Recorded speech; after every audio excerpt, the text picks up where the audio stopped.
बिस्मिल्लाहिर्रहमानिर्रहीम, अस्सलाम वालेकुम। अली सलमान जी टीवी के तमाम नाजरीन को जी स्पोर्ट्स में खुश आमदेद कहता है कि जहाँ पर रोज़ाना रात 11:05 पर हम इस महफिल को सजाते हैं आपके लिए और बात करते हैं उस दिन खेले जाने वाले स्पोर्ट्स के हवाले से। आज भी हम बात करेंगे पाकिस्तान स्पोर्ट्स के हवाले से और ख़ास तौर से आज हम बात करेंगे जो कॉमनवेल्थ गेम है उसमें पाकिस्तान की कारकर्दगी अच्छी नहीं रही और पाकिस्तान की वीमेंस टीम की परफॉर्मेंस का म्यार अच्छा नहीं रहा। हॉकी में पाकिस्तान की वो परफॉर्मेंस सामने नहीं आई जो आनी चाहिए। क्यों हम जो है इतनी बड़ी एक स्पोर्ट्स लविंग नेशन होने के बावजूद इस किस्म के गेम्स में क्यों कामयाबियां हासिल नहीं कर पाते हैं। इसके अलावा एक और बड़ी ज़बरदस्त आज के दिन की हैपनिंग है और वो ये है पाकिस्तान के स्पीड स्टार मोहम्मद जाहिद आज अपनी बर्थडे सेलिब्रेट कर रहे हैं। हम दुआ गो हैं कि आज उनका ये बड़ा दिन है और अल्लाह ताला उनको मज़ीद ऐसी खुशियाँ मज़ीद नसीब फरमाए, उनको सेहत दे, सलामती दें और तंदुरुस्ती दें। लेकिन प्राइम का फॉर्मेट सबसे पहले आज की top stories.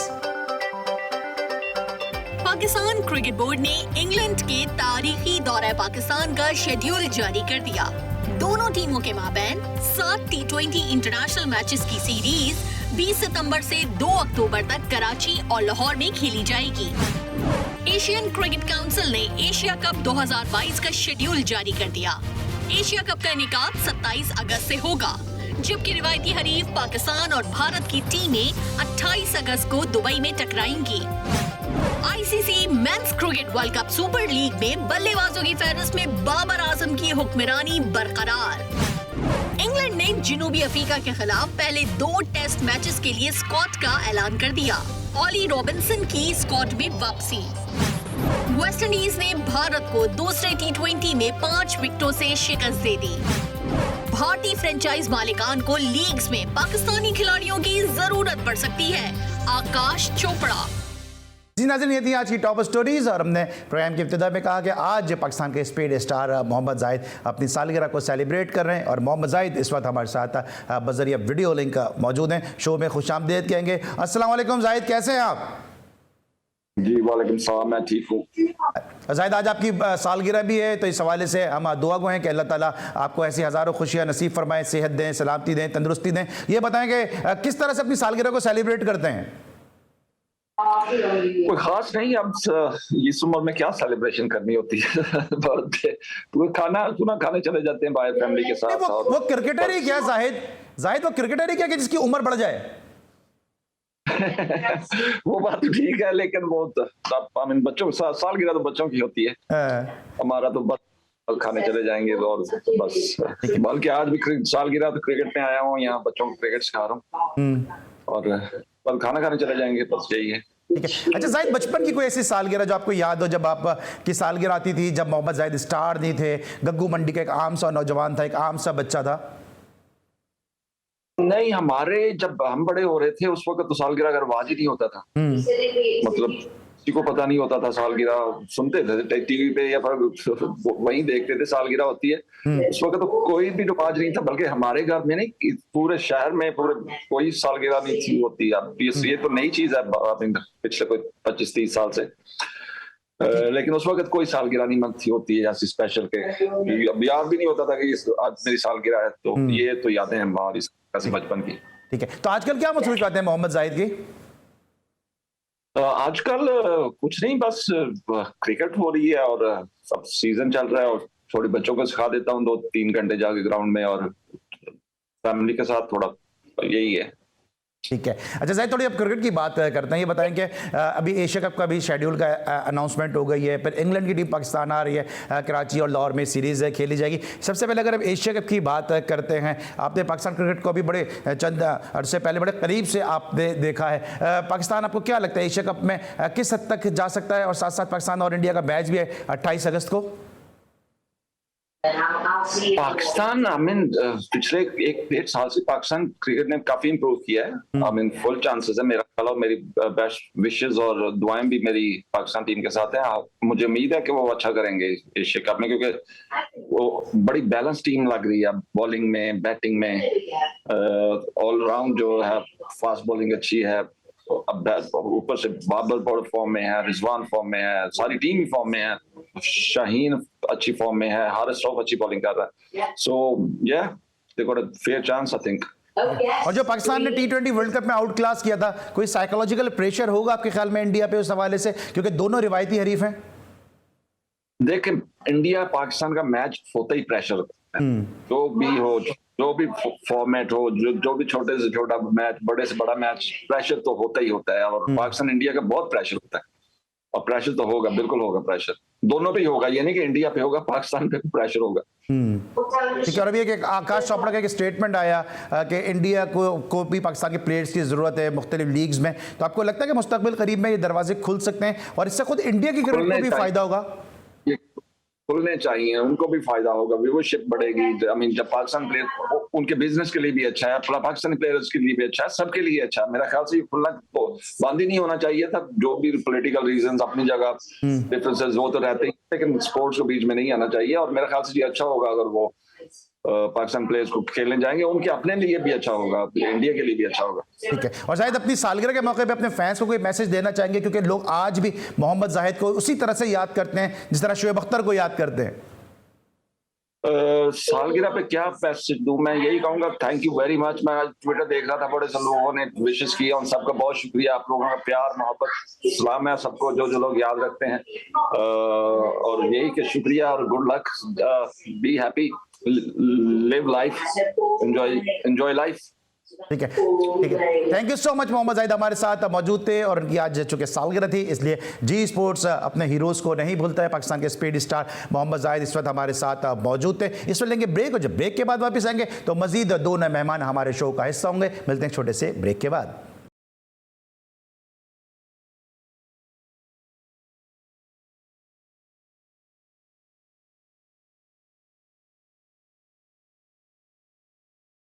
Welcome back after the break. और ब्रेक पर जाने से पहले मोहम्मद जाहिद हमारे साथ मौजूद थे कि जिनकी आज सालगिरह थी, और मोहम्मद जाहिद से आज उनकी इस सालगिरह के हवाले से हम बात कर रहे थे, क्योंकि हम अपने हीरोज़ को भूलते नहीं हैं। और ब्रेक के बाद मुझे ज्वाइन किया हमारे स्टूडियो में पाकिस्तान के एक बड़े ज़बरदस्त कॉर्नर मर्शद सहाफ़ी ने, और ऐसे एंकर ने कि जिनकी गुफ्तगू को और जिनके तज्ज़ियों को आप पसंद भी करते हैं, सराहते भी हैं, और डेफिनेटली जो उनके तबसरे और तज्ज़िये होते हैं उसके पीछे बहुत ज़्यादा मेहनत भी होती है। स्टूडियोज़ में हमारे साथ मौजूद हैं बड़े ज़बरदस्त स्पोर्ट्स एंकर और बड़े ज़बरदस्त हमारे एनालिस्ट हैं मोहम्मद आसिफ खान। आसिफ, आपको शो में खुशामदीद भी कहते हैं। Thank you so much for being here. बहुत शुक्रिया अली साहब आपका। और इसके अलावा मेरे साथ बजरिया वीडियो लिंक मौजूद हैं, कल हमारे साथ कल भी मौजूद थे, और कल चूंकि मुझसे ज़्यादा गुफ्तगू नहीं कर सके थे, बोल्ड बोलते हैं, बुलंद बोलते हैं, अमेरिका से हमारे साथ इस वक्त बराह रास्त मौजूद हैं साजिद खान साहब। अस्सलाम वालेकुम साजिद भाई। वालेकुम सलाम अली सलाम, आपको ग्रेट आसिफ भाई को बहुत बहुत सलाम। वालेकुम अस्सलाम हम दोनों की जानिब से। और आसिफ खान से गुफ्तगू का आगाज़ करते हैं। सबसे पहले ज़रा बात कर लेते हैं ये कॉमनवेल्थ गेम के हवाले से कि कॉमनवेल्थ गेम में पाकिस्तान की कारकर्दगी अच्छी नहीं रही। आसिफ भी मेरे साथ कवर करते हैं और हम दोनों साथ ही होते हैं कि जब पाकिस्तान की जो कराची में क्रिकेट की एक्टिविटीज़ है पाकिस्तान टीम की, वो जब जारी होती हैं, अभी साउथ एंड क्लब में भी जब श्रीलंका की टीम ने टूर किया था, आसिफ भी वहाँ पर मौजूद थे। आसिफ ये बताए, पाकिस्तान क्रिकेट बोर्ड हर मुमकिन कोशिश कर रहा है इस वुमेन्स क्रिकेट को फ्लरिश करने के लिए, लेकिन जो कारकर्दगी है वो दिन ब दिन जो वो तनज़्ज़ुल की जानिब भी जा रही है। बहुत शुक्रिया अली, आपने ये सवाल भी किया और ये बड़ा इंपॉर्टेंट सवाल है, क्योंकि वुमेन क्रिकेट की कारकर्दगी अगर देखें, आपने कहा नीचे की जानिब जा रही है, बिल्कुल ठीक कहा। ये अब से कुछ अरसा पहले तक परफॉर्मेंस कुछ बेहतर हो गई थी, जब इनके साथ एक फ़ॉरेन कोच थे मार्क कोल्स, और उनके साथ बैटिंग कंसल्टेंट आए थे, एक और बैटिंग कंसल्टेंट, उनका नाम इस वक्त मेरे जहन से निकल रहा है। और उस वक्त इनकी जो मामला था वो चीफ सेलेक्टर के साथ, जो मुझे मालूम है, जो मैंने सुना है, मार्क कोल्स की कुछ अनबन हुई थी चीफ सेलेक्टर, उस वक्त उरूज मुमताज़ थी, और उसके बाद वो छोड़ के चले गए। सना मीर का भी कोई मामला हो गया, तो उसके बाद से सिलेक्शन मामलात ऐसे ख़राब हो रहे हैं। अभी भी एक सीनियर प्लेयर बाहर हैं जिनका नाम जवेरिया खान है। वो क्यों बाहर हैं, वो उनके बारे में कहा जाता है कि आउट ऑफ फॉर्म है। अगर आउट ऑफ फॉर्म ही वजह है तो फिर तो बहुत सारे प्लेयर्स ऐसे हैं जो परफॉर्म नहीं कर रहे। यहाँ तक कि आप यूँ देखें कि कप्तान की परफॉर्मेंस भी ऐसी नहीं है। तो टीम का इस वक्त जो कॉम्बिनेशन बना हुआ है वो इतना अच्छा नहीं है कि वो बड़ी टीम्स के ख़िलाफ़ कारकर्दगी दिखा सके। रिसेंटली ऑस्ट्रेलिया टूर पर टीम गई थी, तमाम ही मैचेस वहाँ पर भी नहीं जीत सकी। उसके बाद कहीं जहाँ पर भी टूर किया पाकिस्तान टीम ने, होम सीरीज़ के अलावा होम पर तो पाकिस्तान बहुत अच्छा खेला, बहुत उन्होंने आसानी से पकड़ा टीम्स को, लेकिन सिलेक्शन में मामलात इतने अच्छे नहीं नज़र आ रहे। जिसकी वजह से पाकिस्तान टीम की परफॉर्मेंस ऐसी है। ठीक है, अच्छा क्या आपको लगता है कि ऐसे कोई ग्रुप बंदियां हैं, क्योंकि इस तरह भी आपने कहा बैटिंग कंसल्टेंट को फारिग कर दिया गया, फिर डेविड हैम्प आ गए, होल्स को वहाँ पे जो है वो कोचिंग छोड़ के जाना पड़ा, फिर जो आमिर इकबाल हैं उनको भी जो है वो फील्डिंग कोच थे, उनको भी शिकायतों पर हटाया गया। तो जिस भी कोच से ये प्लेयर्स खुश नहीं होती हैं, ये पूरे ग्रुप बना के जो है उसकी शिकायत करती हैं। और जो है हमारा माशरा शायद ऐसा ही है कि हम जितना भी मर्द जो है वो सही हो, लेकिन हम शायद खवातीन की बात को ज़्यादा सच्चा समझते हैं और उनकी शिकायत पे ज़्यादा कान धरते हैं, और फिर हम उसको इन्हीं प्लेयर्स के कहने पर हटा देते हैं।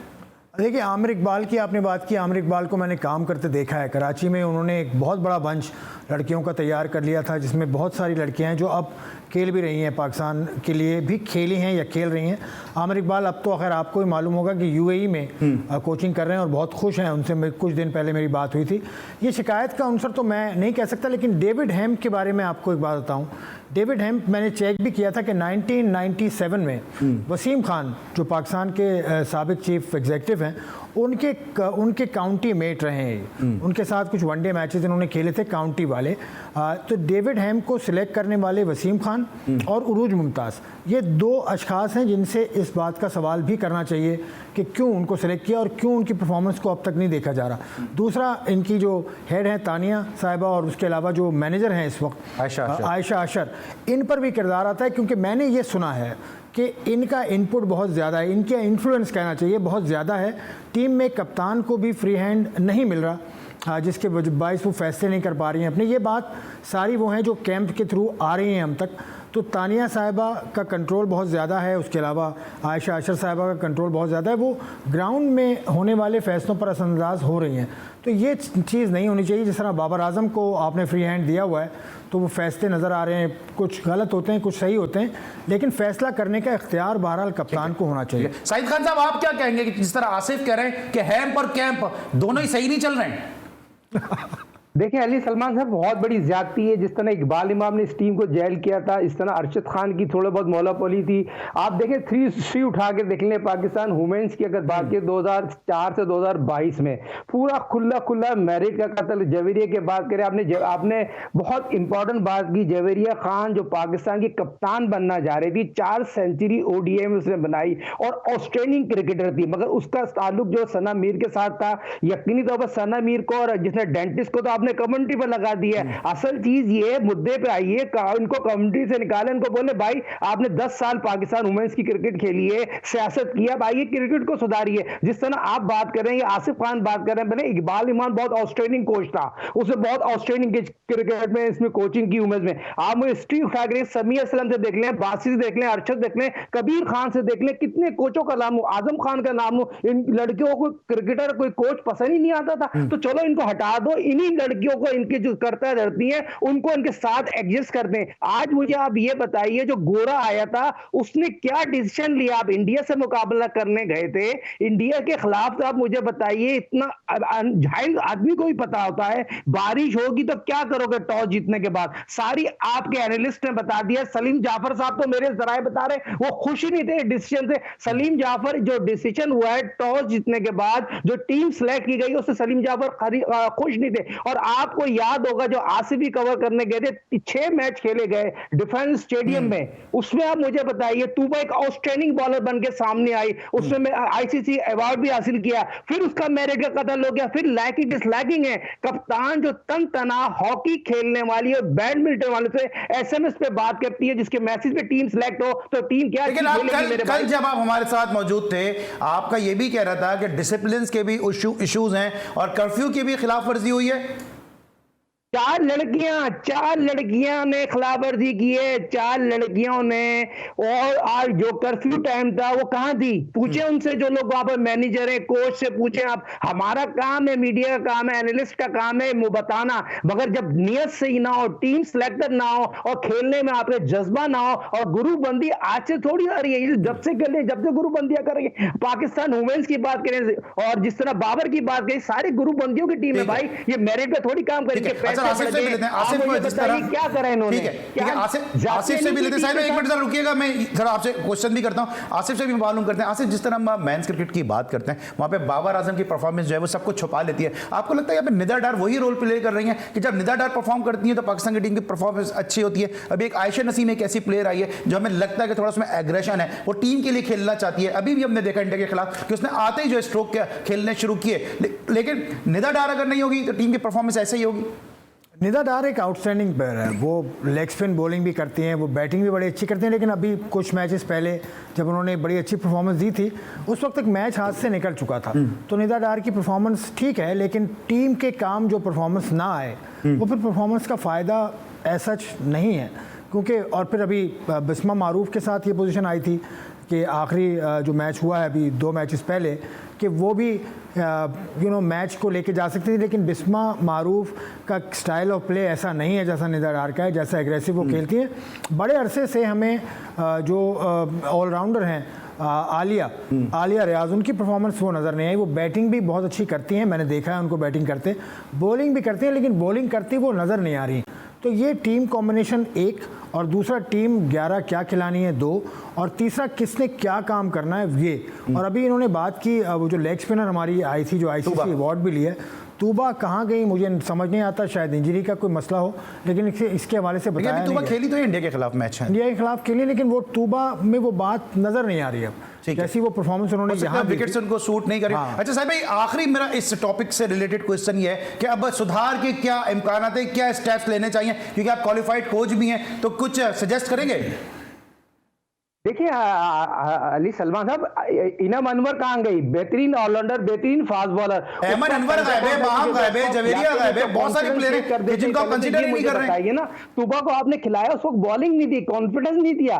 सिर्फ असल बात होती है कप्तान जो फॉरन लीडिंग हम बात करते हैं, ये पाकिस्तान वुमेन्स टीम की जो सिलेक्शन कमेटी है उसको पूरी तौर पर चेंज किया जाए, और पाकिस्तान के कोचेस जो हैं, जो फॉरन कोच है, उसको पता ही नहीं है क्या करना है क्या नहीं करना है। फॉरन कोच को फौरी तौर पर हटाया जाए, उस मैच की तहकीकात किए जाए जो इंडिया और पाकिस्तान का मैच हुआ था, उस मैच से ये पूछा जाए आप कौन होते हैं डिसीजन लेने वाले, ये टीम का डिसीजन था कि फॉरेन कोच का डिसीजन था? कोच तो वही है ना, होते तो वही हैं, अब गलत नहीं है सही लें, लेकिन होते तो वही है ना डिसीजन लेने वाले। तो आप मुझे सलीम जाफर से तो ऑन बेट कभी पूछेंगे आप एग्री थे उस डिसीजन से, जो टीम टॉस जीतने के बाद के हारने के बाद क्या डिसीजन ले गया है? कोई भी ओवरनाइट बारिश हो, क्या करना चाहिए पहले आप मुझे बताइए ना। ठीक है, आप बारिश होती है क्या करोगे टॉस जीतने के बाद? जो भी टीम होती है ऑब्वियसली वो पहले फील्डिंग को ही तरजीह देती है। इस तरह पाकिस्तान ने भी इंडिया के खिलाफ, गो के पाकिस्तान फायदा नहीं उठा सकता इंग्लैंड में, लेकिन पाकिस्तान ने फील्डिंग को ही तरजीह दी थी। हालांकि यहां से मशवरे जा रहे थे कि पाकिस्तान को पहले बैटिंग करनी चाहिए, लेकिन सरफराज का वो इतना बड़ा कसूर साबित हो गया कि उसके बाद उनको कप्तानी से हाथ धोने पड़े उस डिसीजन की वजह से, क्योंकि यहां बैठे लोग कह रहे थे कि जी हमारी बात नहीं मानी इसलिए उसको कप्तानी से हटा दो। ये सब क्रिकेट में चलता रहेगा। इस पर लेंगे ब्रेक, जब ब्रेक के बाद वापस आएंगे तो एशिया कप के शेड्यूल का ऐलान हो गया है। इंग्लैंड की टीम पाकिस्तान आ रही है और कराची और लाहौर में T20 मैचेस पर मुश्तमिल सीरीज खेलेगी। इसमें बात करेंगे अपने दोनों मौजूद एनालिस्ट साजिद खान और आसिफ खान से, और इस पर लेंगे ब्रेक, जब ब्रेक के बाद वापस आएंगे तो मजीद गुफ्तगू करेंगे।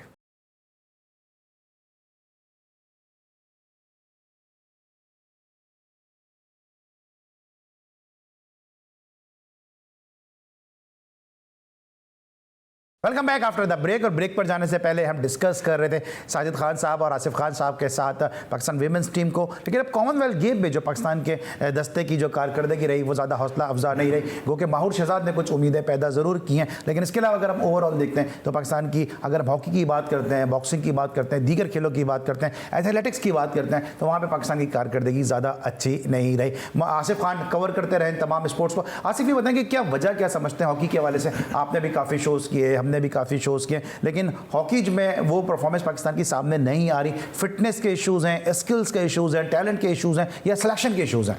देखिए ये सिलेक्शन का इशू तो ऐसा नहीं है, क्योंकि टैलेंट जो है वो है सबके सामने। आज ही मेरी एकमैन से बात हुई है जो कोच हैं पाकिस्तान हॉकी टीम के, उन्होंने ये कहा कि प्लेयर्स को पैसे नहीं मिले। उन्होंने ये भी कहा कि हॉकी फेडरेशन ने उनको भी पैसों की अदायगी नहीं की, लेकिन हॉकी फेडरेशन नहीं, ये पीएसबी की जिम्मेदारी है कि उनको पैसे दे।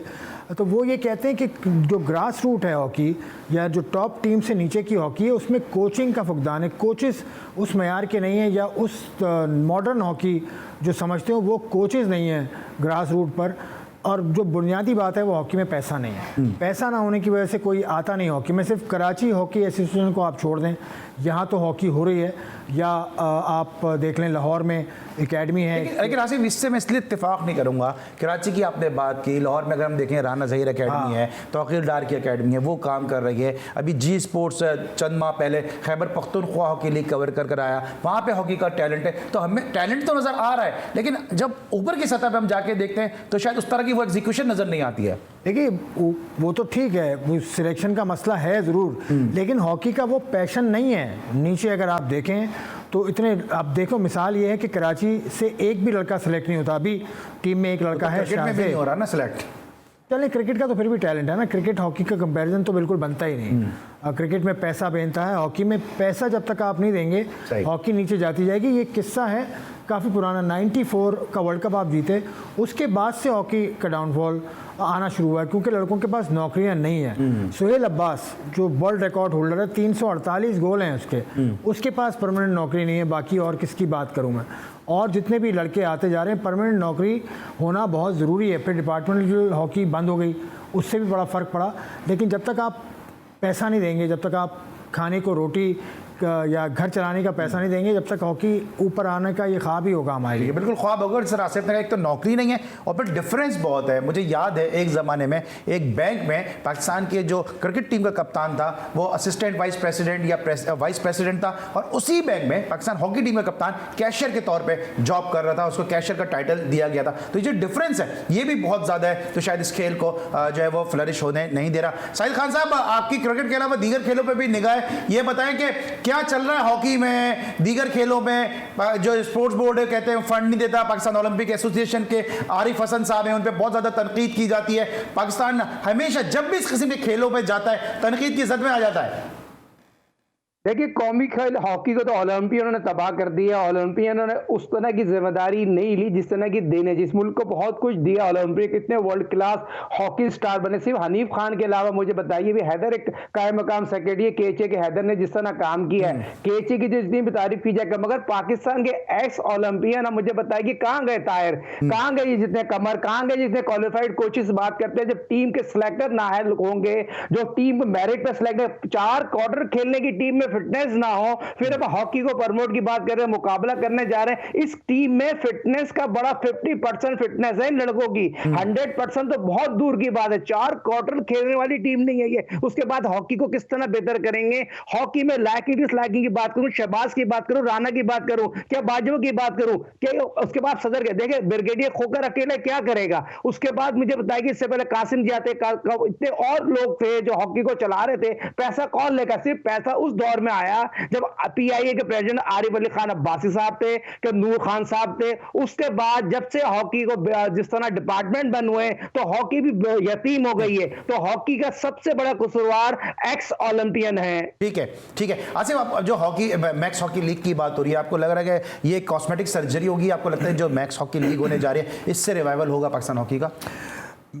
बिल्कुल होगा, पैसा आएगा इससे। लेकिन जो मैंने अभी कुछ दिनों पहले देखा था, मुझे अभी नहीं मालूम, पीएचएफ की वेबसाइट गैर फ़ाल है, वो चल ही नहीं रही, वो अनऑपरेशनल है। तो ये मैक्स हॉकी जो करवाने जा रहे हैं पीएचएफ के थ्रू, पीएचएफ का प्लेटफॉर्म तो इस्तेमाल करें। हॉकी लीग बहुत अच्छी चीज़ है, पैसा आना चाहिए।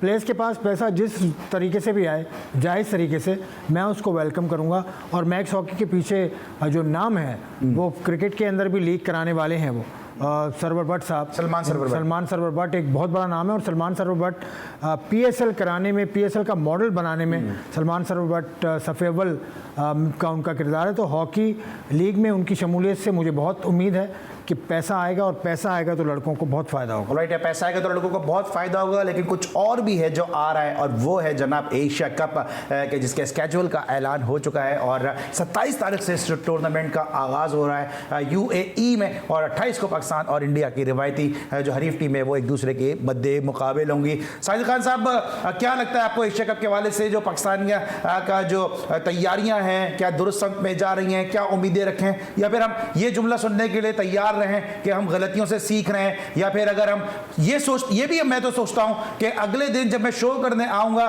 तो मैं क्या यहां पे स्टूडियो में प्ले कर रहा हूंगा कि हम हैं पाकिस्तानी, हम तो जीतेंगे, हाँ जीतेंगे, या जवाद अहमद ये तुम जीतो या हारो हमें तुमसे प्यारे। ये दो ही गाने हैं जो पाकिस्तान की स्पोर्ट्स को बचा जाते हैं। बहुत प्यारी बात की अली सलमान साहब, खेल ग्राउंड में खेला जाता है, टीम प्लानिंग, लाइट डिसाइडिंग, सियासत करनी है, खेल मेरिट पे खेलना चाहिए। आपने बहुत प्यारी बात की, मगर टीम में तो ग्रुपबंदी है, सियासत है। आप मुझे बताइए, अभी पिछले दिनों जो श्रीलंका में 2 टेस्ट मैच खेले गए, आपने मेरिट पे टीम सेलेक्ट की नहीं, मेरिट के तो धज्जे उड़ा दिए आपने। सिंध के 5 लड़कों को बैच पे खिला दिया। आप एक ऐसे लड़के को आगे को टेस्ट प्लेयर बना दिया। अली करीम की टीम का लड़का था, उसको टेस्ट कैप इस तरह देते हैं। तो परफॉर्म भी तो कर दिया उसने सेकंड टेस्ट मैच में। क्या कसूर था? 2 देखिए साजिद भाई, कीपर राशिद और मोइन खान कह रहे थे हम बाबर को भी, उसको रिजवान को भी खिला सकते हैं, सरफराज को। मैंने तो आपके प्रोग्राम में कुछ दिन पहले कहा था सरफराज का तो खेलना बनता ही है, सरफराज के 5-50-100। मगर जिस तरह बाबर ने टीम लड़ाई है, जिस तरह बाबर ने ग्रुप बंदी की, रिजवान ने ग्रुप की, शाहिन ने ग्रुप की, ये तो तमाम एक्स क्रिकेटर अब बोल रहे ग्रुप बंदी तो पाकिस्तान की हिस्ट्री में होते हुए आई है, ग्रुप बंदी कब नहीं होती। मगर टीम भाई, लेकिन अभी आप जो सलमान आगा की बात कर रहे हैं, 90 के लोग थे, वो टीम में ग्राउंड में जाके एक होके खेलते थे। ये टीम का बेड़ा गर्क कर दिया। टेस्ट मैच हारने वाला था। मुझे पहले बताइए टेस्ट मैच किस तरह आ रहे हैं? शाहीन शाह अफरीदी अनफिट हो गया, उसको आपने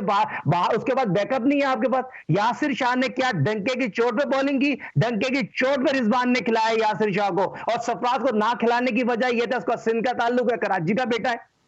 लेकिन अभी आप सलमान आगा की बात कर रहे हैं, उसने परफॉर्म तो कर दिया, अपनी सिलेक्शन को तो जस्टिफाई कर दिया सलमान आगा ने। बहुत आला। अली सलमान साहब, सऊद शकील का क्या कसूर था? इस तरह इसको भी खिला देते, वो भी तो परफॉर्मेंस कर देता। साजिद खान का क्या कसूर था? वो तो परफॉर्मेंस करते हुए आ रहा था, उसको दूध में मक्खी की तरह निकाल दिया। आगा खेला क्या है? और उसके खेला है बैट्समैन खेला है।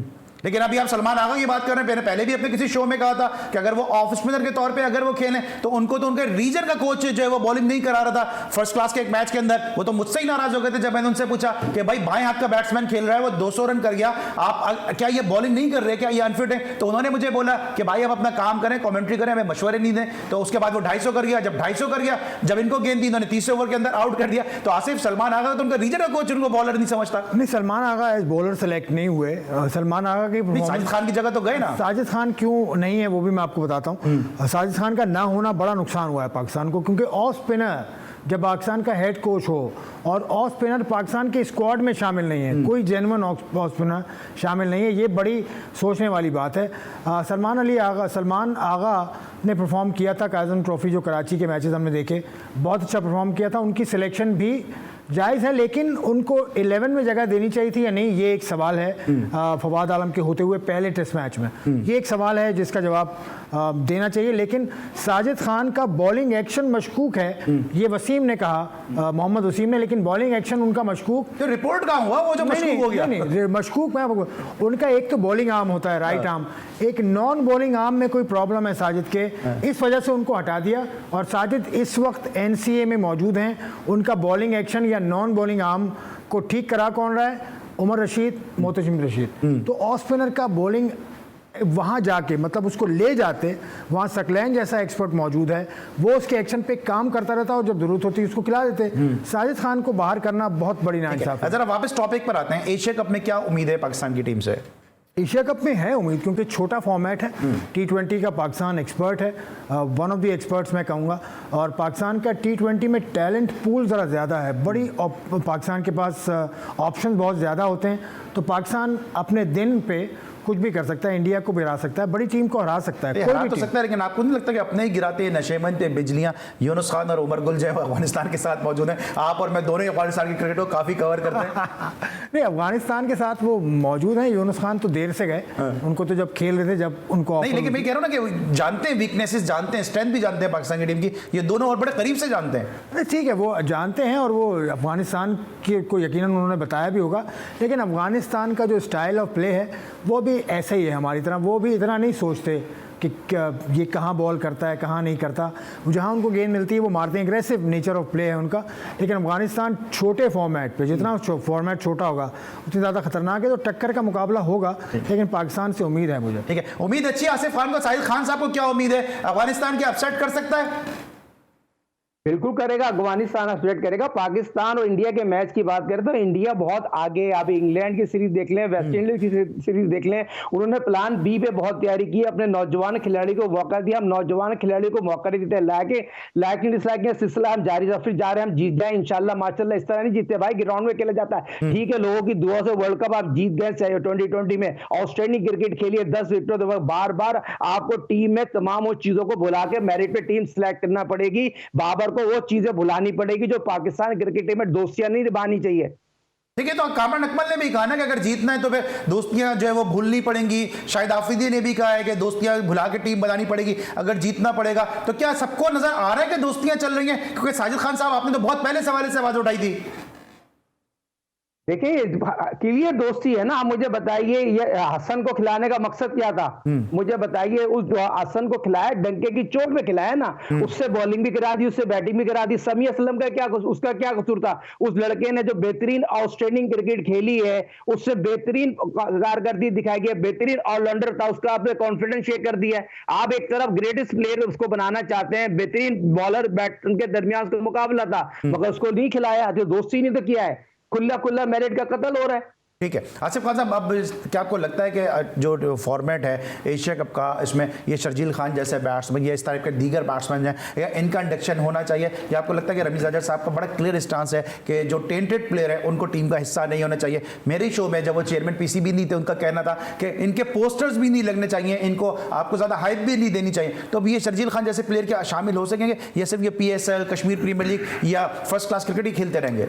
देखिए, रमीज राजा साहब का मौक़िफ़ ये आपके शो पे मैंने सुना था लेकिन रमीज राजा साहब ने उस वक्त क्या कहा था जब मलिक करीम इंक्वायरी के सामने इनके पेश हुए थे? मुझे याद पड़ता है इनका बयान ये था कि इनको इल्म नहीं है कि ऐसा कुछ होता है टीम में। उस वक्त अगर आपको इल्म नहीं था, खैर छोड़ें, ये पुरानी बात हो जाएगी। टेंटेड और नो टेंटेड प्लेयर, जिसने सज़ा पूरी कर ली उसका हक है कि वो खेले कानून के मुताबिक। मैं मोरालिटी पे बात नहीं कर रहा, क्योंकि कानून आपका इजाज़त देता है तो वो खेले। जब वो पाकिस्तान से पहले खेल चुके हैं तो अब भी खेलें पाकिस्तान से। ये बात अब नहीं करनी चाहिए इस तरह से। हमने लेकिन आसिफ, फिर जब अगर आप ये कह रहे हैं कि उनको खेलना चाहिए, तो फिर सलमान बट ने डोमेस्टिक में रन्स के अंबार लगाए, बिल्कुल आप आमिर को खिलाते हैं, सलमान बट को नहीं खिलाते हैं, तो ये तो फिर खुला तजाद नहीं है? खेलना चाहिए। मैं तो हमेशा से ये कहता हूँ कि सलमान बट ने सज़ा पूरी कर ली, उसको खेलना चाहिए। मोहम्मद आमिर ने सज़ा पूरी कर ली। अब इसमें हमारे जो बड़े प्लेयर्स हैं ना, जो माजी के प्लेयर्स हैं या अभी करंटली रिटायर हुए हैं, उन्होंने भी इसमें पिक एंड चूज़ किया। उन्होंने ये कहा कि सलमान इसलिए नहीं खेल सकता, आमिर इसलिए खेल सकता है। तो ये इनको भी नहीं करना चाहिए था। मैं समझता हूँ इनकी वजह से आवाम में एक तासुर ये गया कि सलमान बट बड़ा मुजरिम है और आमिर छोटा है। ऐसा नहीं होना चाहिए। मोहम्मद आसिफ एक मिसाल है।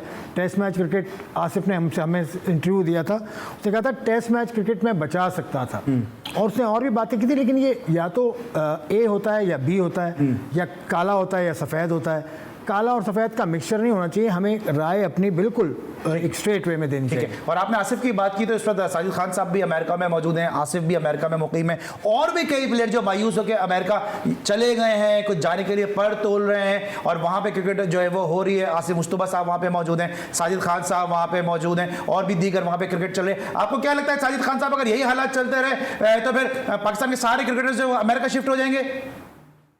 देखिए, बहुत बड़ी ज्यादती है। खुर्रम मंजूर ने रनों को पहाड़ लगा दिए पाकिस्तान के। मेरे ख्याल में इतने लोगों को ट्राई किया खुर्रम मंजूर भी यकीनी तौर पर जाने के लिए, और बहुत से ऐसे क्रिकेटर है जो आएंगे कि अभी बहुत ही इंपॉर्टेंट लीग शुरू हो रही है, बहुत से प्लेयर आ रहे हैं। मगर बात ये तरीकेकार तो गलत है ना। मुझे आप बताइए पाकिस्तान क्रिकेट बोर्ड में हो क्या रहा? आपने रमीज राजा की बात की, तो मुझे बताइए प्लेयरों की तो बात हुई, जो कोच भी तो दागदार लगे हुए। कौन से कोच दूध के धुले हुए? मुझे बताइए। आप तो अगस्त का महीना आगे, सेंटर कॉन्ट्रैक्ट तो खत्म बना लें कोचों का, नए कोचों की तैयारी की जा रही है, PCB के नए चेयरमैन। आप मुझे ये बताइए पाकिस्तान सुपर लीग जो अंडर 19 की हो रही है, उसमें आप मुझे बताइए ग्रेट यूनुस खान कहां गया, ग्रेट राशिद लतीफ कहां गया, ग्रेट मोइन खान कहां गया, ग्रेट शुभ अख्तर कहां गया? इमरान ताहिर को बुला रहे हैं क्या आ रहे हैं जो पाकिस्तान से बाहर है, उनका ताल्लुक ही नहीं है जिससे पाकिस्तान की इतनी खिदमत की है। आप 50-50 हजार डॉलर उनको दे के ला रहे, तो हमारे अपने प्लेयर कहां जाएंगे? पहले तो मुझे ये बताइए। दूसरा, आपने पाकिस्तान क्रिकेट बोर्ड ने अनाउंस कर दिया आपने सीजन का, उसमें कितने मैच रेफरी अथर ले के साथ मेरिट का खुला कतर कर दिया गया। वो बहुत टैलेंटेड मैच रेफरी था, उसको उसको आपने उसको ठीक है साहब, इस पे जरा उत्तर तफसील से नहीं बात करेंगे,